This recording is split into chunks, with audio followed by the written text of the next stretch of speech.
No. Okay. Welcome, everybody. It is Cinque de Mayo, isn't it? It's the 5th of May, yes. And we are celebrating right here in Senate Economic Development, Housing and General Affairs, and in Senate Natural Resources and Energy. You get 2 for 1 this morning. And we are lucky enough to have Legislative Counsel Ellen Schakowsky walking us through what at the moment is a side-by-side comparing what the House has done with S100, our big housing bill, and what we did. So it has not yet passed the House, but in preparation of its passage, we are booting up, as it were. Chris, you want to add anything? Sure. Good morning. So Senator Chris Bray from the Senate Natural Room with Senators Watson and White. Senator McDonald should be in shortly. I'm glad we're getting together to get a head start on this. Before we start our walkthrough, I wonder if, I don't know if Ms. Schakowsky or someone else there can just give us a brief update on where this bill is and what other work is pending on it. Like what other committees are still bringing amendments or still, until we have an idea of how close to the finish line this product is. Estimated. Sure. Yes, it will be an estimate. Ellen Schakowsky, Office of Legislative Counsel. Today on your website is a side-by-side comparison document posted under my name. It compares S100 as passed by the Senate to S100 as proposed by the House as of last night. So as Senator Bray just alluded to, S100 was sent to the House, and it started in the House, the General and Housing Committee. It then they drafted an amendment. It then went to the Environment and Energy Committee. They drafted an amendment. The bill was then sent to the Ways and Means Committee. They did not draft an amendment, and then the bill went to House Appropriations, and they also added an amendment. Additionally, I believe, though I think, though I cannot confirm, that House General is also adding an additional amendment. I cannot confirm that entirely. That would be something David would know. What I can tell you is that House Environment and Energy is also working on an additional amendment today. It is in here, however, they haven't finalized it. So the language that was public yesterday is in here. They do have work scheduled on this bill this morning and this afternoon. So, but the bill is scheduled to be taken up by the House on the House floor on Monday. So this is a work in progress. So doing a side-by-side right at this moment is a challenge. Makes me a little nervous. But this is what it looks like as of today in the House's version. So in the document, the left-hand column is the Senate column, and that is because the bill started there. The right-hand column is what's in the House's language. The changes are in yellow. Another thing that's challenging about this bill is that the section numbers of some of there have been some rearranging in the section numbers a little bit. I think it's fairly easy to follow, but please let me know if you get lost at any point. But so we'll start with section 1. Oh, and also I don't know how you want to handle questions because I can't see anyone. So do you want to do questions as we go? I think let's, Chris, if it's okay with you, let's just be fluid and ask questions as we go. Okay. Chris is not. Well, right there. Yeah. Oh, there he is. So I would encourage you just to ask, just to say, I have a question or something, just yell out. Also schedule wise, we have a hard stop at 9:30. Right. Emma, does that 9:30 involve me coming down the hallway? Am I? If we see you by 9:45, that will be fine. 9:50. Okay. By 9:40 on a different bill. Okay. Yes. Okay, great. Let's go. Okay. So section 1 is about parking. My favorite subject. It is, yes, it's a contentious subject to start with. So the House language is fairly similar to what was passed by the Senate. It still involves the use of one parking space, though they did adjust the language a bit. So the House language is in any district that is served by municipal sewer and water infrastructure that allows residential uses, a municipality shall not require more than one parking space per dwelling unit. However, a municipality may require 1.5 parking spaces for duplex and multi-unit dwellings in areas not served by sewer and water and in areas that are located more than 1/4 mile away from public parking, rounded up to the nearest whole number when calculating the total number of spaces. So there are some similarities between that and the language that the Senate passed, but it is a little bit of a departure. Theirs is actually more strict than ours Yep. Yeah, because the multi-unit dwellings are in areas not served. But actually, that's a very, so if a duplex and multi-unit dwelling is served by sewer and water, then what?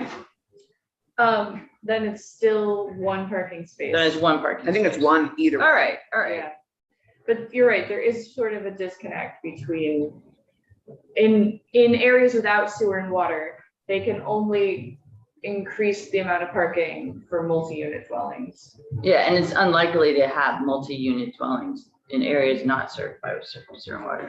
But that's all right. I don't think Well, Not necessarily, but they're not mandated in the same way. Yeah. But most of them, well, whatever, anyway, especially new ones. okay. What? So, Okay, so section 2 includes other language related to municipal zoning requirements. So first, in section B, there are a couple of small changes to the requirement about fourplexes. So they left the duplex language intact, but they changed the fourplex language. So in any district that is served by municipal sewer and water infrastructure that allows residential development, multi-unit dwellings with 4 or fewer units shall be a permitted use unless that district specifically requires multi-unit structures to have more than 4 dwelling units. So the word permitted is in contrast to the word allowed. So permitted means by right, essentially, and allowed allows for conditional use review. And so duplexes are an allowed use, meaning that they could go through conditional use review if the town chooses. Fourplexes in sewer and water areas are permitted and can't be required to go through conditional use review. And then additionally, they added this language about if the town establishes a multi-unit district that requires more than 4 dwellings, they don't have to allow this up to 4 units. Interesting. okay, any questions on that so far? We keep going. So next, in subsection E, in the accessory dwelling unit section, there is highlighted, but the language is not changing. So the language on accessory dwelling units My favorite language. is yeah. being moved. It's not being changed. Mm, And because there is a definition section in this bill, they thought that the actual definition of accessory dwelling unit should just be in the definition section. And so the language that's highlighted is not changing, it's just being moved. thank you. It's a good idea. The next subsection is subsection H, and this is about bylaws can't prohibit hotels from renting to those using public funds. There's a small change here that says in this, it's on the top of page 3. In this subsection, the term hotel has the same meaning as in Title 32. So that was something that was pointed out, that the word hotel is used in other places in chapter 117. And so in this specific context, it's matching up with that definition. Okay. On page 3 in subsection 12, small change here. So in 12, talking about requiring density of 5 units per acre, and in the Senate version, it is in any district served by municipal water and sewer infrastructure.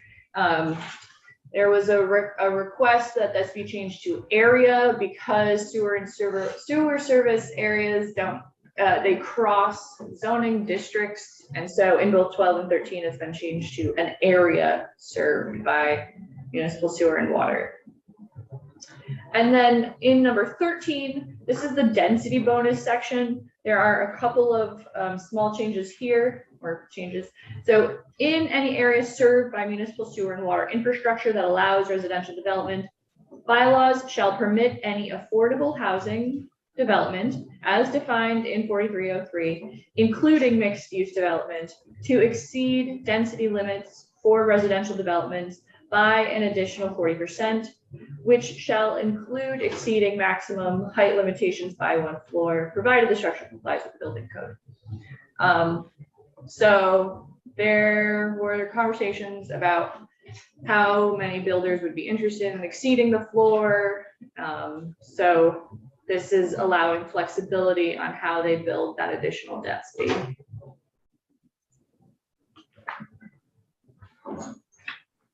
Next, the House struck subsection 14 and 15. And so they thought that subsection 14 was already covered by the language above that relates to duplex. So they removed it. And then subsection 15 has been moved lower into the next section. And so we will talk about it there. Okay. Section 3 of the bill is about adding emergency shelters to the list of land uses that a town can only regulate to a certain extent. The House has not made any changes to this section. Section. One section. No, there are others. No, I mean, so far. Oh, okay, yes. There are a few others. So in section 4, that's the definition section. So there are 2 changes here. So first, the definition of accessory dwelling unit has been pulled down into here. The text of this definition has not changed. Good. So then the other thing they did is that they added the area served by sewer and water infrastructure to the definition section. And the reason that they did that is that it is used also in the municipal parking language now. And so because it's used in multiple sections, it's going to the definition section. So on page 6, I have lined up the language for the sewer and water service areas side by side. Okay, just out of curiosity. Oh, there it is. It's at the top left. Page numbers. Yes, sorry. Yep. No. So on page 6, so one of the things that happened is that I added some words to try to make the language more clear. And so first, if you're looking at the House's language, 42A, an area served by municipal sewer and water infrastructure means an area where residential connections and expansions are available to municipal water and direct and indirect discharge wastewater systems and not prohibited by the identified constraints. Number 2, an area established by the municipality by ordinance or bylaw where residential connections and expansions are available to municipal water and direct and indirect discharge wastewater systems, which may exclude the following. So there's a slight reframing here to make sure that it read more clearly.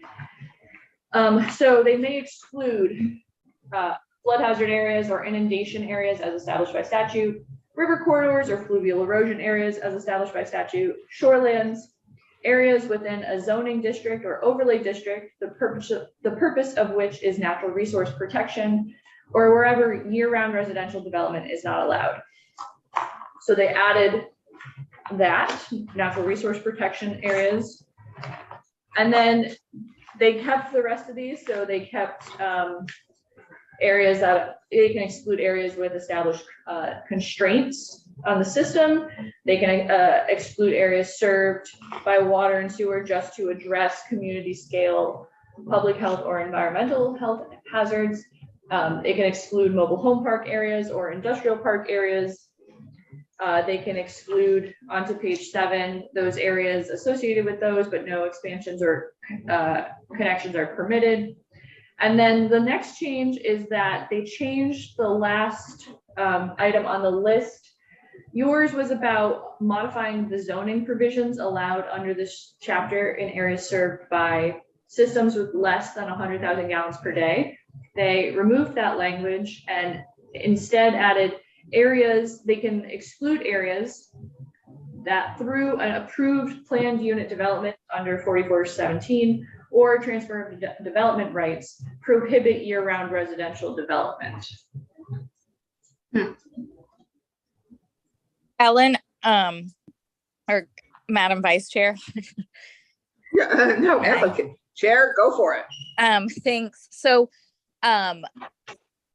with the natural resources piece, it doesn't necessarily exclude year-round development, or does all of it fall under it? Because I know, I mean, originally our concern was that you could have a discriminatory impact by saying this effectively makes it a low density residential area by virtue of how it's zoned, but it uses a different name, as opposed to this area is now zoned for, you know, to exclude year-round residential development, to exclude anybody's new development, you know, making it a little more fair. And so then I guess I'm wondering that question, but also in the larger context of, isn't there still somewhere where we say, if this all has a discriminatory impact, there's some kind of right of action, or like none of this can have a discriminatory impact in the end?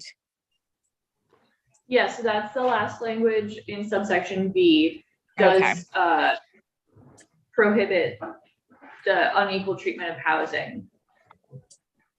So I think there were multiple questions in there. So the first piece of language in subsection I, which is on page 6, the zoning districts related to natural resource protection does not have to relate to year-round development being prohibited, but the language on page 7 does require prohibiting areas where they have prohibited year-round development. Can I ask a question here? I'm sorry. Yeah. I know you're probably still talking about that. I've gotten disconnected somewhere. So, because this is in the definitions section. And so am I correct about that? We're still defining. Okay. And I know this is about serving areas served by municipal water and sewer. But with the exclusions, so this definition, number 7, yeah. So this definition is used for areas where increased density is required. So it's the language that's on page 6 and 7 allows towns to define those areas for themselves in a bylaw or an ordinance based on where the water and sewer infrastructure is, but it then allows them to exclude certain areas from that defined area. Thank you. This is helpful because I actually had a constituent question about this number 7, and it sounds like the old number 7 is just it's not like the new number 7 is not like a reframing of the old 7. It's just like a totally different concept. Yes. Okay. Thank you. That's helpful. Yeah. I just have a kind of comment, because I don't think we can talk about it now, but I've been talking with folks about defining ultimate service areas. for water and sewer utilities. And so I think that would not conflict with this because this is existing, you know, with the way we're defining it, served by municipal sewer and water infrastructure. That term is used in context of housing. But I just want to just give a heads up that it might make sense at some point. I think it does for utilities to have ultimate service areas for multiple reasons, but I don't want to get into that now. I want folks to know so that it's not a surprise. And we can talk about it elsewhere. Another year. So 7 is really fairly, it is a new idea altogether. Yes. I think this is great. I think this is a really good way to do it. And I like that some of it is in a positive Yes, framed. frame so that it's more easily understandable. Any other questions or can we move on? Okay, great. Let's move on. So section 5 is the report that municipalities have to prepare for after they have adopted or adjusted their bylaws. And so this is the report they have to submit to the department. The House added back the language that your committee was considering. So on page 8, upon adoption or amendment of the bylaw, the planning commission shall prepare an adoption report in form and content provided by the Department of Housing and Community Development that confirms that zoning districts GIS data has been submitted to the department and that the data complies with the Vermont zoning GIS data standard adopted pursuant to section 123, and confirms that the complete bylaws have been uploaded to the municipal plan and bylaw database. Okay, that's a mistake, but I mean, not a mistake, but I think that's a bad decision. So how do I'll ask Allison later how I communicate that. I think we just note it. Can we? Yeah, we should share with what your concerns are. Yeah. Just with the House people? Or, No, with oh, us, just now? because we'll Yeah. be making Should the I let decision these about folks whether know? to keep it or Yeah. not, all of us. So. Yeah, I just think, okay, we have a GIS database. Right, The state has a GIS database. Requiring towns to actually physically upload to that database is a burden on towns, and it's not good practice with the database because you don't want other people uploading it. It's just, it's in my opinion, bad in 2 ways. so it makes it more porous and Yeah. it's. So if the data is not good, it's not Data worth it. integrity issue, Right, potential data integrity issue. Totally, and it's really a burden on small towns, and and the reason for it is that the department has said they don't have enough staff for it. So the department should figure that out, because that's a management problem. That shouldn't be pushed down to towns. no, you raised this as we went along, so I think Yeah, that's so- duly noted, and any other questions on this section? Quick question, so I just want to check in, Senator Harrison, you're saying is, in short, it may not be practicable to make this demand, will end up with unintended consequences for municipalities that are less capable at the moment. Yes, and it's an unreasonable expectation Yeah. to put on towns.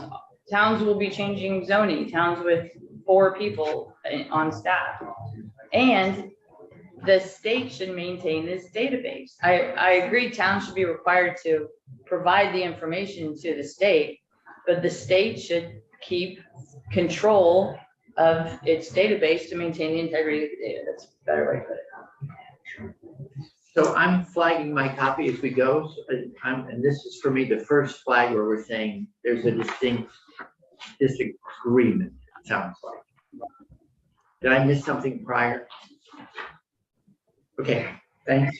I think there I were, suspect there may be prior disagreements. I think there are a couple other priors, but this one is Yeah. able to be articulated well now. And the Yeah, yeah. others may require a little more thought.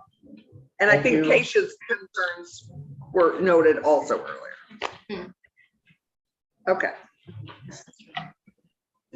So, 6, So section 6. section 6 is about appeals of municipal decisions related to planning and zoning. So on page 9, as passed the Senate, the language regarding the appeal by any 10 people. Your language was any 10 persons who allege a common interest to a particularized interest protected by this chapter, who may be any combination of voters or real property owners. That those people are allowed to appeal. And then you also included the provision about character of the area not being part of the appeal. Right. So the House has similar language. Their language is any 10 persons who may be any combination of voters, residents, or real property owners may appeal. They got rid of the particularized interest. For purposes of the subdivision, an appeal shall not include the character of the area affected if the project has a residential component that includes affordable housing. So first, I will say that the language that passed out of House Environment and Energy is different from this. However, the amendment that they have before them that they were working on yesterday and that they're working on today includes this language. Okay, so this is the most recent language. Yes. So not yet approved, but on the drawing board for them. Senator Watson. Yeah, thank you. I mean, I'm just gonna flag here that I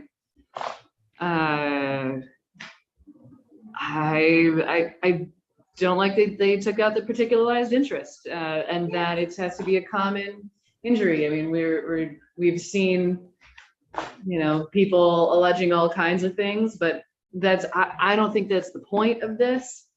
And so, and I, you know, when people talk about like the weaponization of the appeals process, you know, I think that was a guardrail to try to keep that in check. And I thought it was a reasonable guardrail. I think duly noted, and I think that's great.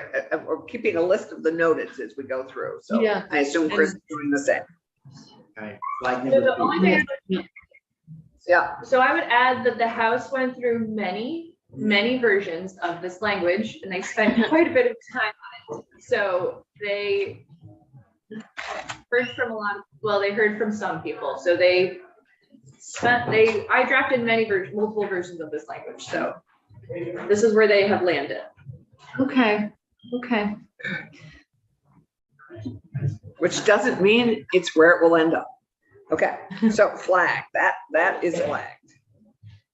So section 7 and 8 are the adoption of subdivision plats. So they went back to the language that you all had considered, I think, which was including major versus minor. So at the bottom of page 9, before a plat for a major subdivision is approved, a public hearing on the plat shall be held by the appropriate municipal panel. A bylaw may provide for the administrative officer to approve minor subdivisions. And so it's requiring hearings only for major subdivisions.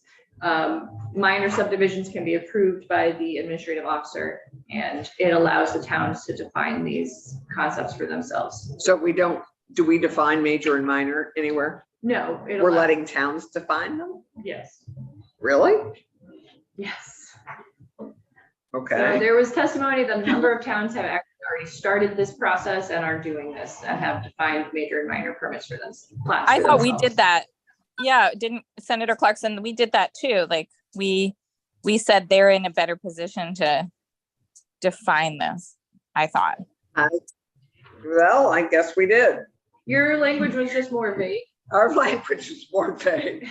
Okay. It just said that they were I'd allowed to forgotten. decide when to hold a public hearing. So this is requiring a Right. step of them defining what they mean by major Right. and minor. We're going to channel our inner Jeanette White and pass on more Yeah. authority to Yes. the They news. can- Got it. Okay. Any other concerns? Okay, great. Let's keep moving. Yep, so minor is also added on page 10, and then there are no changes in section 8. Section 9 is the language related to appeals in designated areas and how character of the area cannot be appealed if the town finds that the residential development is within the character of the area. The House has not proposed any changes to that section. Good. Same with the language on by right zoning. No changes have been proposed. And same on the language regarding the regional plan, adding additional detail to the housing element. Great. No changes there. Good. So the next change is in section 12, which is on page 13.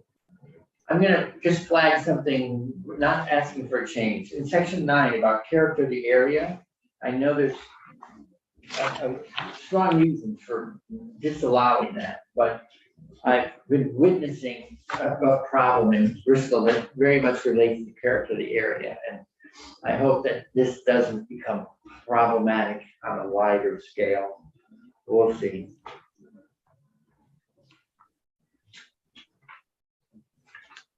Yeah, no, you showed me pictures of that.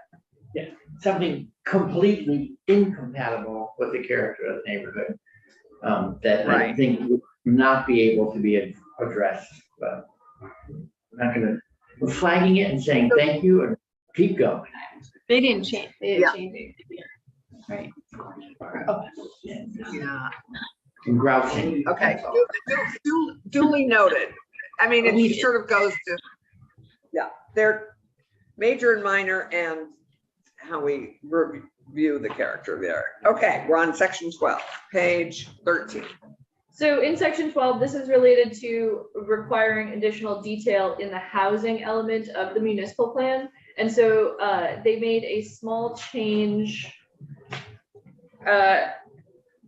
in this. And so their version reads, the municipal plan shall include a housing element that shall include a recommended program for public and private actions to address housing needs as identified by the Regional Planning Commission. The program should include data on year-round and seasonal dwellings and include specific actions to address the housing needs of persons with low income and persons with moderate income and account for permitted residential development as described in section 4412. And so they're adding reference to seasonal versus year-round dwellings. And then also the second part is being a little more broad about the building types as opposed to just short-term rentals. Great. So section 13, there's new language that was not in your document at all. It's a new section 13. Your section 13 was the energy code language, and I forgot that. I'll get to that in a second. But this section 13 relates to the adoption of bylaws and the process for adopting bylaws. So on page 14, routine adoption, a bylaw or bylaw amendment or bylaw repeal shall be adopted by the majority of the members of the legislative body at a meeting that is held after the final public hearing and shall be effective 21 days after adoption, unless by action of the legislative body, the bylaw amendment or bylaw repeal is warned for adoption by the municipality by Australian ballot at a special or regular meeting of the municipality. Then there's a second provision that is being removed in its entirety. However, a rural town, as defined in 4303 of this chapter, by vote of that town at a special or regular meeting duly warned on the issue, may elect to require that bylaws, bylaw amendments, or bylaw repeals shall be adopted by vote of the town by Australian ballot at a special or regular meeting duly warned on the issue. That procedure shall then apply until rescinded by the voters at a regular or special meeting of the town.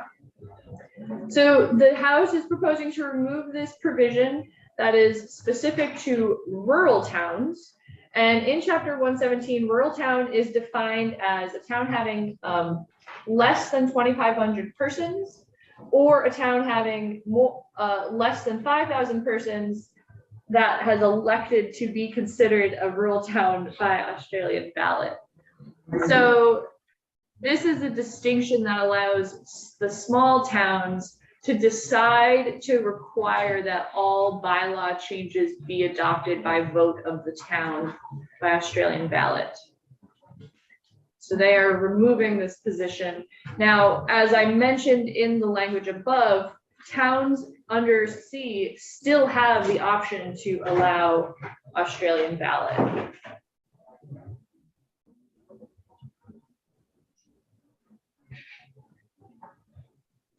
Okay.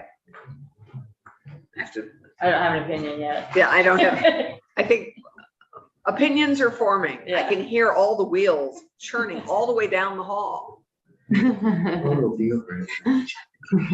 all the way to Shelburne. I can hear the wheels. Okay. Should we just let that sit for a moment and move on and just flag it as a question mark? Okay. So on page 15, so your section 13 of your bill was about energy codes, and they actually, No, but I was told to bring it to natural resources. Sorry, apologies. they actually deleted your section 13. They did. Sorry, the box Yeah, should say deleted, but it doesn't, but that's okay. We can see there's nothing there. yeah. So, and they deleted all this language about energy codes and regulations. Okay. Yes, and so they did add some language to the Energy Code Study Committee that looks at this a little bit, but yes, they just removed this provision entirely. Sorry, is that the provision where municipalities couldn't change their energy code except by charter amendment? Yes. Yes. Okay. And so it just got put in the study committee. Yeah. Not fully. Sort of, but not really. Okay. I'm It's actually, And you're welcome to flag. oh, sorry? You're welcome to flag it. For Oh, no, further I'm discussion. actually okay with that. That's fine by me. Okay, 14, section 14. So section 14, there wasn't a section 14 in the version that passed the House, or if that passed the Senate, because it was deleted by appropriations. So their section 14 is a new concept. So it's amending the regional planning fund, and on page 16 of the annual disbursement to municipalities, an amount not to exceed 20% of the total may be dispersed to the department to administer a program providing direct technical consulting assistance under retainer on a rolling basis to any eligible municipality to meet the requirements for a designated neighborhood development area, provided the municipality is eligible to receive funds and meets funding guidelines established by the department to ensure accessibility for lower capacity communities and municipal readiness and statewide coverage. And then they also moved the language in D up to 4. So of the annual disbursements, the department may allocate funding as bylaw modernization grant. So 2 things are happening here. So the municipal and regional planning fund is the fund that every year is funded by the property transfer tax. Some of it goes to the planning commission, some of it goes to the municipalities, and they're dispersed as grants for assisting the towns in developing anywhere they are in the stage of planning and zoning. So it could be to first adopt a plan, or it could be to adopt bylaws for the first time, or it could be to amend either of those documents. And so this language in number 3 is giving the department authority to use up to 20% of that disbursement for helping towns achieve the neighborhood development area designation. And then additionally, I don't think this is a huge change, but they're changing that they may allocate funding as bylaw modernization grants. That in the last 2 years of the budget, the budget has specifically provided that funding go specifically to the bylaw modernization grants. So I don't think this language would override that, but the department has indicated that they're having less uptake. So they want flexibility on that. So if it says they may, it also means they may not. Yes. It's their choice. And this is the ACCD. Yeah, it's the Department of Housing. It was always May. Okay. Yeah, I was gonna say, I don't think that, It's not a huge change. But taking 20% to provide direct technical assistance. So they want to fund themselves. Yes. To help with NDAs only. Oh, okay. and can you give us a notion of what that might mean in terms of dollars? So this year, Yeah. about $900,000 is being allocated to the municipality portion, and so that would be $180,000. To each RPC, No, just in the 20% we're talking about here. just, okay. The RPC disbursement is significantly larger than $900,000. Yeah, right, I realize, but I'm just curious for this particular piece. Okay, so it would be roughly 180,000? I think so, yeah. And we need to flag that because that's Yeah. important money for the towns. That's an important source of revenue. Yep, okay, flagged. Anything else from SNRE? SNRE? SNRE. I think we're good. Yeah. Yeah. Thank you. Regional planning. So there was no section 15 in the Senate version of the bill, and so there's a new section 15 here, and it's a report. It was introduced in the House as H5 as a bill, and so this is the language from H5, and it directs VAPTA to do a sort of an internal report on how to make regional planning more consistent. So I will read through it. So on or before December 15th, 2023, VAPTA, the Vermont Association of Planning and Development Agencies, shall report on statutory recommendations to better integrate and implement municipal, regional, and state plans, policies, and investments by focusing on regional future land use maps and policies. The recommendation shall address how to accomplish the following: aligning policies and implementation between municipalities, regional planning commissions, and state entities to better address climate change, climate resiliency, natural resources, housing, transportation, economic development, and other place-based issues.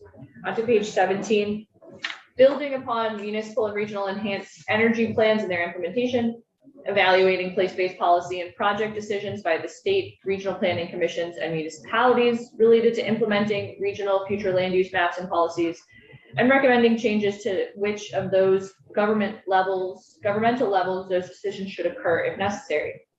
Ensuring that state agency investment in policy decisions that relate to land development are consistent with regional and local plans. The investments assessed should include, at a minimum, drinking water, wastewater, stormwater, transportation, community and economic development, housing, energy, and telecommunications. Achieving statewide consistency of future land use maps and policies to better support Act 250 and Section 248. How Act 250 and Section 248 could better support implementation of regional future land use maps and policies. Better support implementation of regional future land use maps and policies in state designation program under Chapter 76A.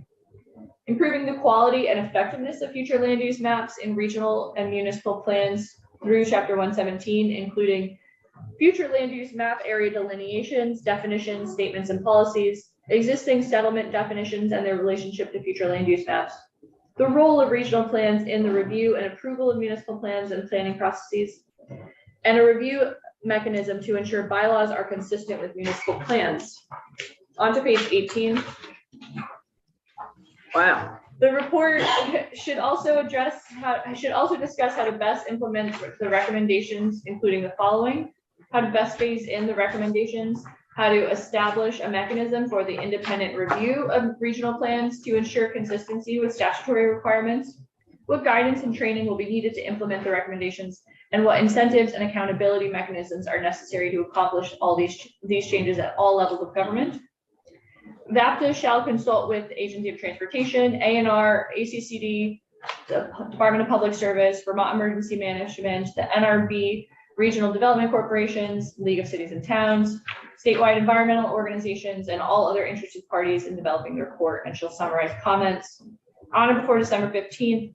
VAPTA shall submit the report to this committee, Economic Development, Housing and General Affairs, Government Operations, Natural Resources and Energy, Transportation, and the House Committees on Commerce and Economic Development, Environment and Energy, General and Housing, Government Operations, and Transportation. And they are not getting any additional funding. They're using their existing allocated funding under 2023 and 2024. This was On the list on page 17, A through H, I'm just gonna write on my copy something to consider, and that would be adding conservation. There's all sorts of hard infrastructure investments, but nothing about, there's town forest, state forest, wildlife areas, and we just spent quite a bit of time on the 30 by 30, 50 by 50 concept. So I'm just gonna pose the addition of conservation. Like conserved land. Yeah, sort of. And that's getting too far. That's a good Anyway, idea. so for your consideration, so I will just add that this was proposed by VAPTA, and I think they have actually already started, but they wanted something in statute. So, yeah, I think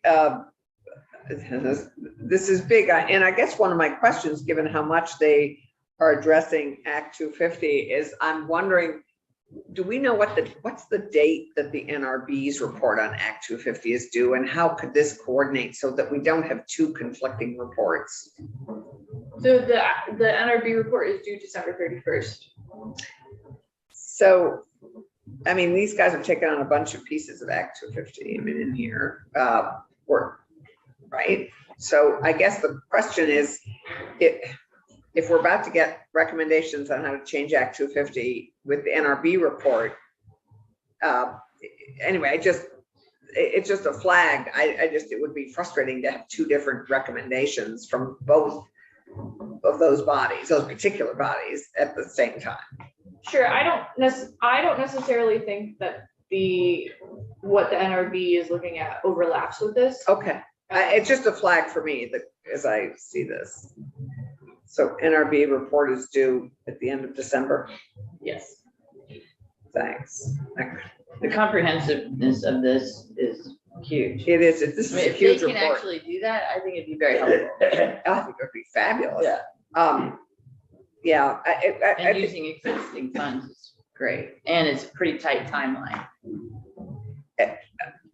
Chris, I think you're right about conserved land. I would also, as the Parks Commissioner, I would say, as the former Parks Commissioner chair, I'd say as parks and outdoor infrastructure, because there's a lot of that also to take into consideration. Yeah, some figuring out conserved land, parks. something about the softer infrastructure, if we're gonna call it that. Yeah, well, exactly. Value of not man-made infrastructure to a municipality. Yeah. Okay. Yeah, no, I think this is a hugely ambitious thing to be doing by December, whatever it is, 15th or whenever it's due. So section 15A is the housing resource navigators. Your committee passed this out, but it was not in the Senate as passed version because it was taken out by Senate appropriations. It's in the House version, and so it does direct VAPTA to hire housing resource navigators. However, House appropriations added this language that's in B on page 19. So the duty to implement this section is contingent upon an appropriation in fiscal year 2024 from the general fund to VAPTA for the purpose of hiring the housing navigators. So Sorry, I'm just not seeing that. it's at the top of the page. Oh, it's under B up there. Yeah. Got it. I was looking down. So, basically what's happening is it's the end of the session and there's a conference committee on the budget right now. And so I don't think either budget had housing resource navigators in it. And so the House appropriations added this language in a couple of places about the appropriations in this bill being contingent on Great. those budget negotiations. All right, section 16 is Act 250. So first on page 19, the House unstruck the word or maintenance. But then next in section 11, essentially. So this is the 25.5 jurisdictional trigger in designated areas. So notwithstanding any other provision of law to the contrary, until July 1, 2026, the construction of housing projects such as cooperatives, condominiums, dwellings, or mobile homes with 25 or more units constructed or maintained on attractive tract or land located entirely within a downtown neighborhood development area, designated village center with permanent zoning and subdivision bylaws, or a growth center owned or controlled by a person within a radius of 5 miles of any point on involved land and within any continuous period of 5 years. For the purposes of this subsection, the construction of 4 units or fewer of housing in an existing structure shall only count as 1 unit towards the total number of units. So the 2 changes here, they're adding village centers with permanent zoning and subdivision bylaws to the list, and then they're also adding this 4-for-1 language. Right. So we had in our version, we didn't say just village centers. We had said you needed to have an enhanced village center. We had a couple of qualifications like capacity to do planning and implementation of water and one more element, which is escaping me at the moment. So does this mean you don't have to be an enhanced village center, you just have to have permanent planning and zoning, period? There's like zoning, capacity, So, like type of capacity, and then water. yeah, so I'll just point out a couple of things here. You did not have enhanced village centers under this section. It's Right. under the Okay. next, it was under the next section. I will say, spoiling the surprise, the House got rid of all of the enhanced designation language, the enhanced village centers, as well as the general enhanced designation process. Boo. See, you like it? Okay, so noted. Okay. Let's get through as much activity. Okay, we got 5 more minutes.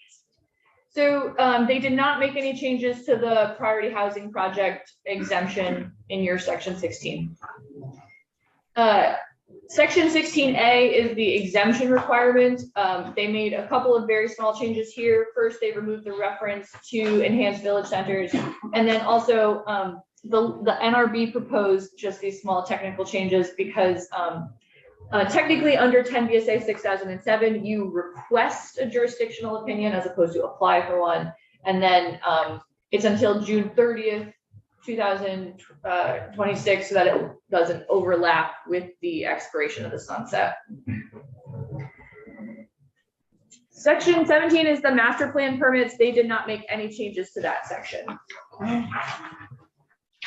So then you will see on page 22, what I just said was they have removed all of this enhanced village center language. And they also removed the enhanced designation, which is, I guess, a little bit further, but they did add a new concept, totally unrelated, in section 18. And that's on page 23. Yes, so on page 23, this is a request. Section 18 is making some small change to the Act 250 fee section. It is not changing the amount of fees in any way. But this was a request that was requested this was a request from the Natural Resources Board. And it's adding the words for applications for projects. So it's pointing out that applicants have to pay each of the following fees.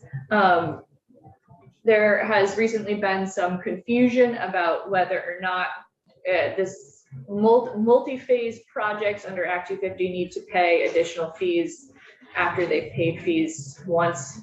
But this is clarifying that each time there is an application for a change under Act 250, you do have to pay the fees, which has been the current practice Yeah, so I can read through all of it if you like, but that's the short version. Section 18, so as I have, section 18A, I probably should have put this farther down, but as I mentioned, they removed all of the language related to enhanced designation. However, they've added this report. So at the bottom of page 24, section 18A, Act 250 municipal delegation. So VAPTA, in consultation with the NRB, shall develop a proposed framework for delegating administration of Act 250 permits to municipalities. They shall consult with relevant stakeholders, including those with experience issuing Act 250 permits under Chapter 151, environmental organizations, state agencies, and municipal planning and zoning officials. Each regional planning commission shall hold one public hearing on the framework, and they shall report back to the General Assembly by December 31st on this framework. I think that's great.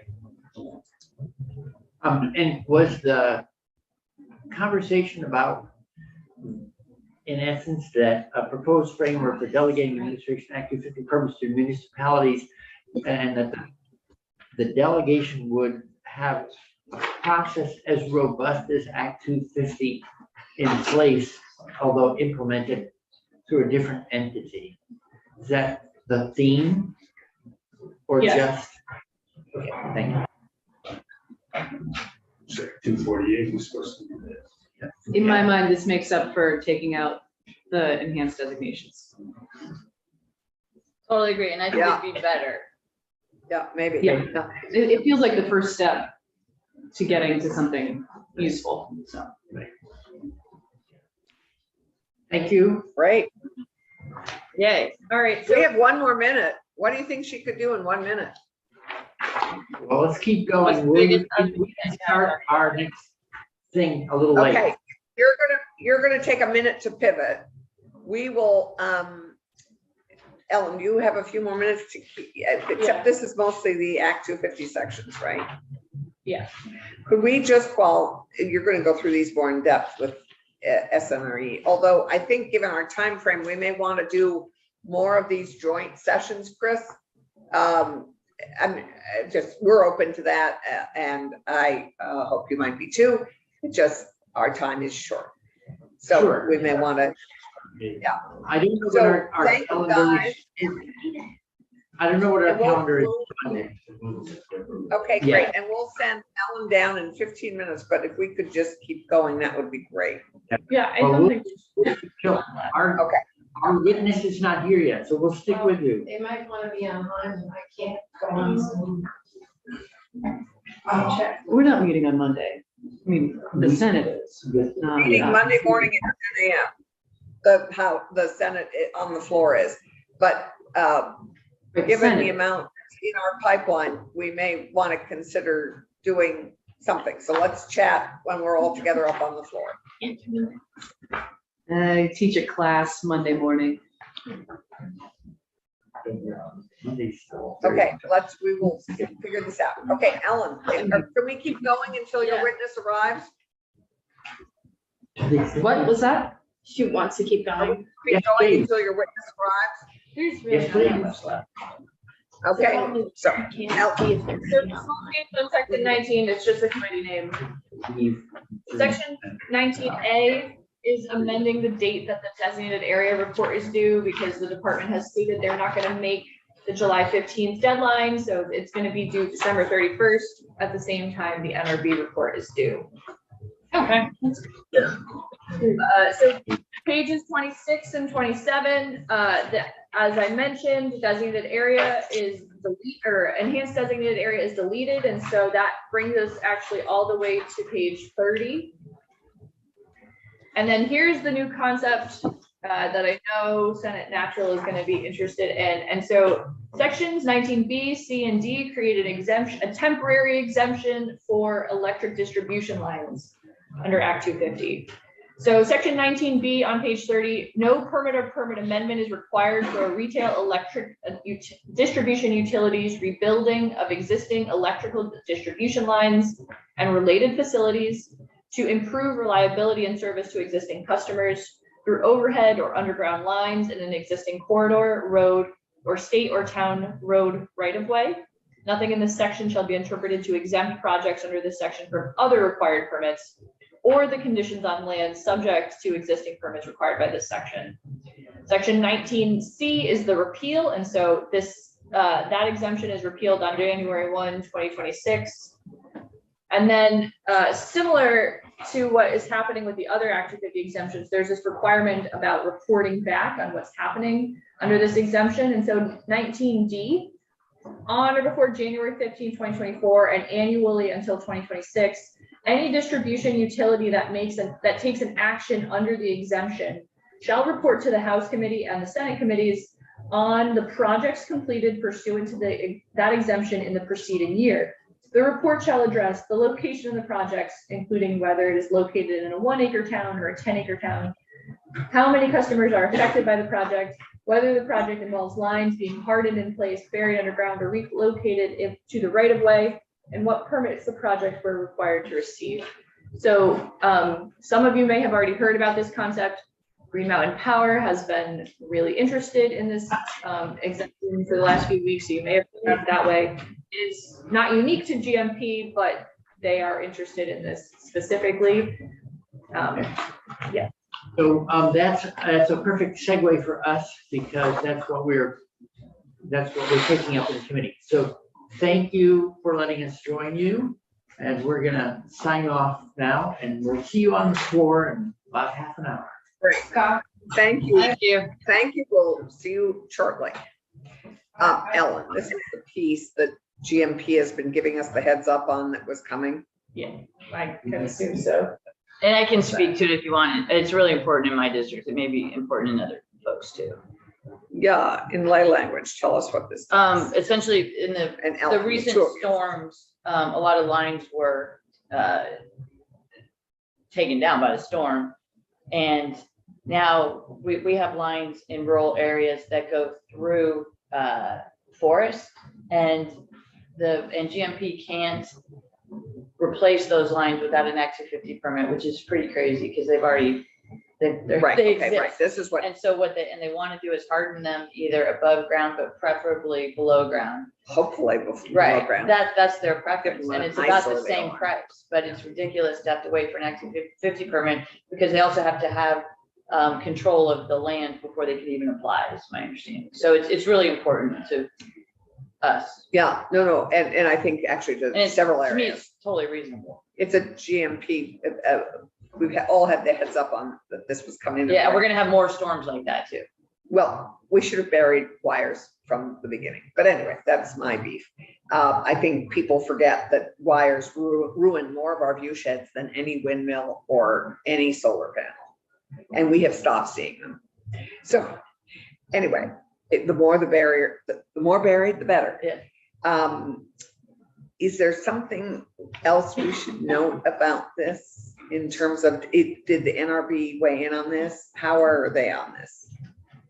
Yeah, yes, Because I assume that municipalities, other people were all supportive of this. Where was the NRB on this? I am hesitant to say too much. I think the NRB highlighted that the GMP had multiple other options they potentially could have used beyond an exemption. There are different, they could have actually applied for a permit without having all the landowners signed on. So that's only partially true. So the NRB, I think maybe this wasn't their first choice. Yeah. But that is So- why and A&R actually was against this as well. And specifically the district coordinator from District 2, which is down in Windham County, has pointed out that they've had a lot of water quality issues with some of the poles, and that this is a concern for them because they have been closely monitoring how and where the poles have been placed.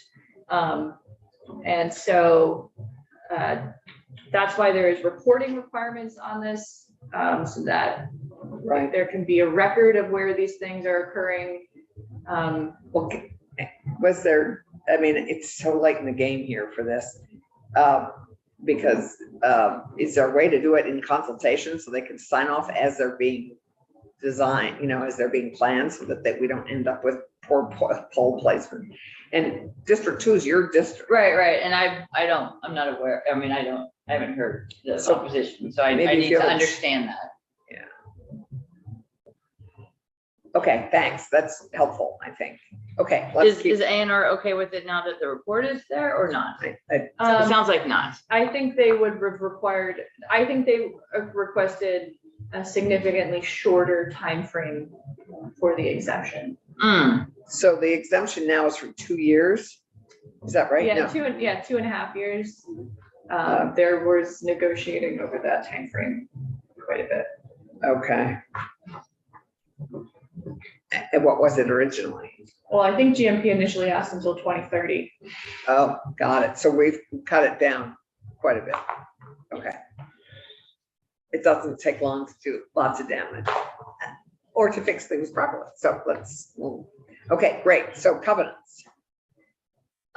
So because the section 1 language about parking was changed by the House requested that the language in the covenant section match the language that's in section 1.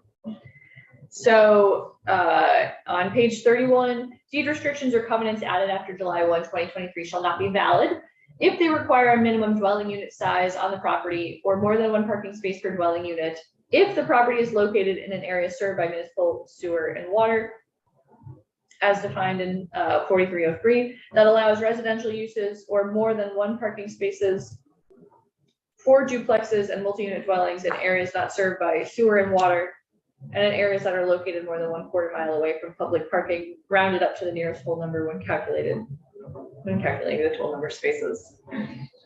That would be fun for the attorneys.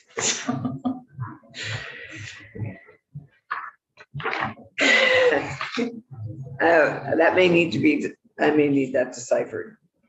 It's the same, it is Yeah. the exact same language that's in the municipal section. So I did tell the House, this is for private deeds as opposed to what a municipality can do. I Right. don't think the language needs to be exactly the same. Yeah. But that is what they requested. Okay, this is for private deeds. Okay. I have to digest that one. Okay, let's keep going. So next on page 32 is the road disclosure. There's no change to that section. Good. And then next is the, Building Energy Code Study Committee. yes, and so my title card is a little low here, but yes, the Building Energy Study Committee. So there's no changes to the finding section. And then there's only a couple of very small changes to the actual study itself. So first at the bottom of page 33, they added the words, well, the House General added the words, the committee shall consider strategies to increase awareness and compliance with the RVs and CVs, including the potential designation of the division of fire safety. And then House E&E on page 34 added 2 other bullets. So the committee shall evaluate current cost-effective analyses for the RVs and CVs, whether they include or should include non-energy benefits, such as public health benefits and the cost of carbon, or how that impacts the affordability of housing projects, and provides recommendations, and assess how the building energy codes interact with the fire and building safety codes. So this, I sort of mentioned section 13. This isn't really specific to that, but they were interested about some of the issues about these are some other issues sort of related. Yeah. Any questions, or should we keep going? No, the next couple of things are worth our time.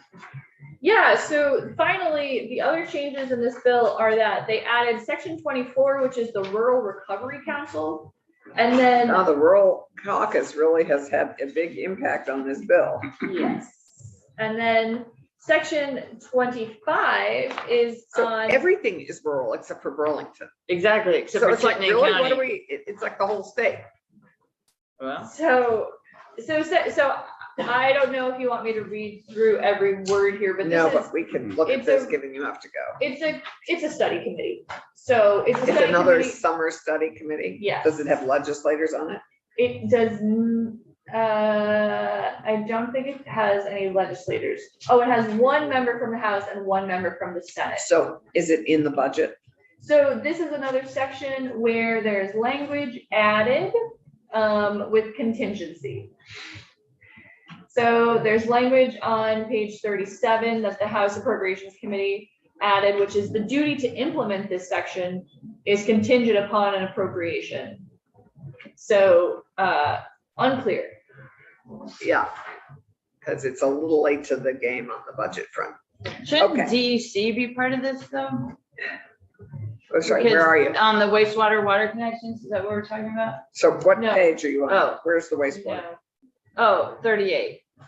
So yeah, I'm only on page 36, Oh, 37, sorry. but Okay. we will get there in a second. Okay. Okay. So that is,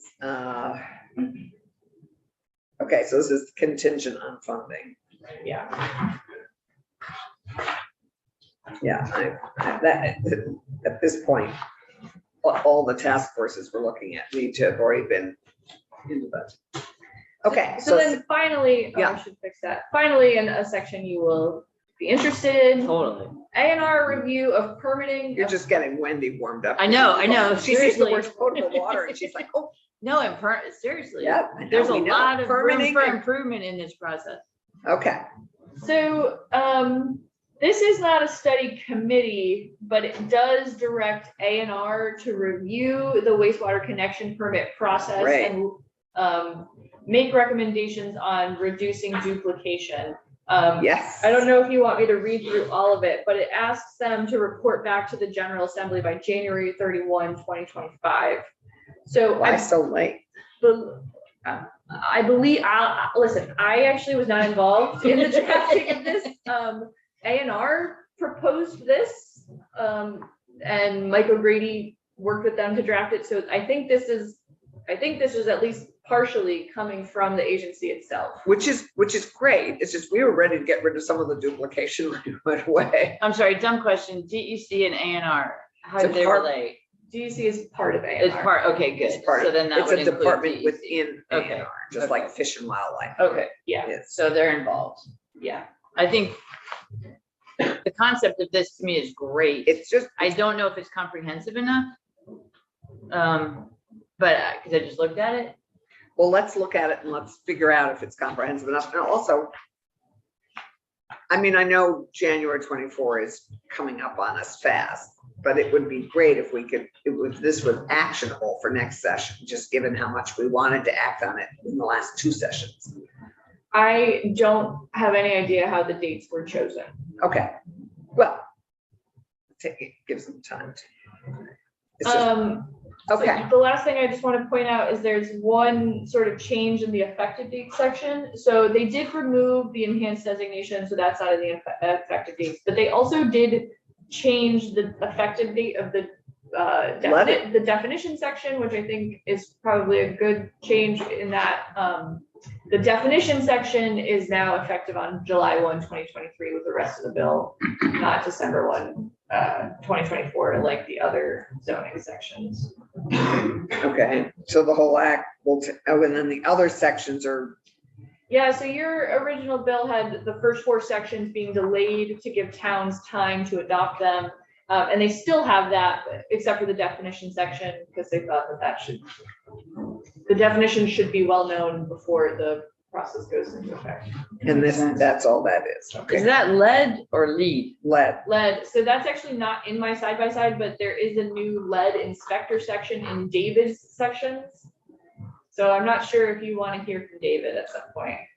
Well, there Because we, I only got you to section 25 in this document. The bill now goes to section 47. Oh my. So, and then so we have David and doesn't Damien have a little bit? Damien lost one of his sections, but he's still got, I think, two. Okay, so we need to hear from David and Damien. And David, can you just remind us, David is the new sections now, sections 25 through, David is I think David is actually sections 29 to 46. Because I think Damien is section 26, 27, 28. Okay, we will clarify with them and book them in. Are those landing also at the same time? Well, it's in one bill. Yeah. Yeah. No, but I mean, we're at its I travel, have no- is that part of the house? Okay. I have zero idea. Great. We'll I need to genuinely don't book even David know. and Damien, in our 1 hour a day. Just saying. But, you It's know, not the good news is if you hear from them next week, this will be a little more settled. Yes, this will be very much more so. So I So- think we're gonna want to, I hate to ask, Because I do suspect, I'm going to. just final, I do suspect this side by side, it was going to need to be updated. yes, listen, So I suspect there So- will be additional amendments. first of all, I know this was a big push. Yes, thank you very much. Second of all, thank you. Because this, I know Yeah. to get this ready for today was a big push, but it's really helpful. We can take it home over the weekend and sleep on it, as it were. And, thank you, and more to follow. Yes. Okay, committee. I think, Keisha, is there anything you want to talk about before we adjourn and go up to the floor? No, I mean, I think I want to be transparent with, and I don't see Senator Cummings in the room, but you know, we'll just have to, we're looking at a very quick turnaround on the Oh, yeah. potential of concurring with further proposal of amendments seems the most likely if our concerns are too great to simply concur. But it, you know, I'm just looking at it and I don't see anything where a conference committee feels necessary in a way that might, you know, delay end of session. But I agree. we might have further proposal of amendment. I just think that's where we're at, just so nobody feels left out of the conversation. I think you're right. I feel exactly the same. And we may need to meet either, are you able to be here Monday? I couldn't remember if you were here Monday morning. Because maybe are you able to come up? I wasn't, I have a lot, I You could don't know Zoom in yet. though. Could you Oh, zoom oh, in yeah, on totally. Monday if Yeah, we met? yeah. Because I you could could- zoom in for the.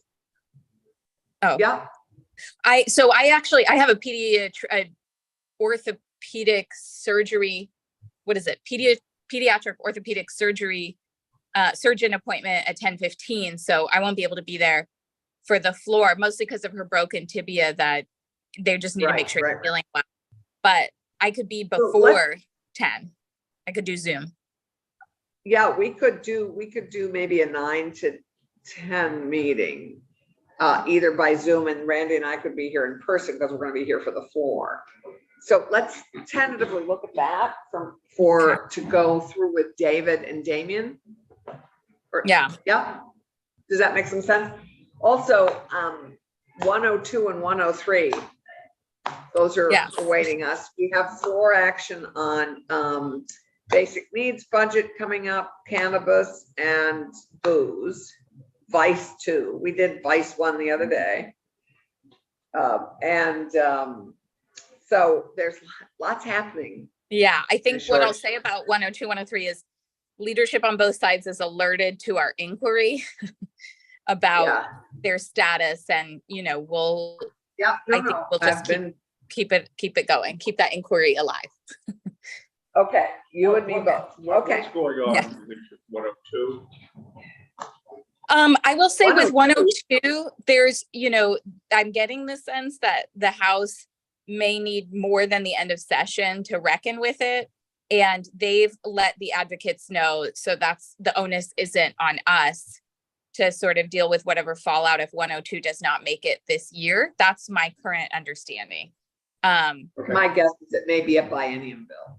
Right. That's my feeling now. Yes. And 103, I think there's been a lot of interest in keeping it moving through the House and the Senate. So that's an active conversation. And I'll let folks know too, I've been talking to Senator Campion because both House and Senate Education have been looking at the workplace harassment issue as it relates to schools and students.